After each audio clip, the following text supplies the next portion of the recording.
So I took a break, and when I take a break, a lot of times I'll put in like the visor thing for your front window.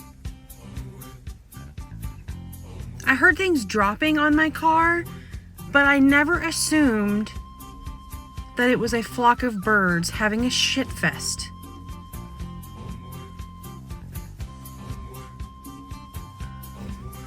Now, ignore my broken glass. Okay, I was driving down the road one day, and as you can see, well, yeah, the hood's fucked up too, but it popped open and hit the glass. But look at my window. I mean, what in the heck happened? It's like the birds exploded.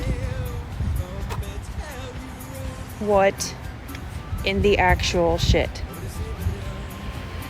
What were they doing? They were having a crap party, apparently. Great.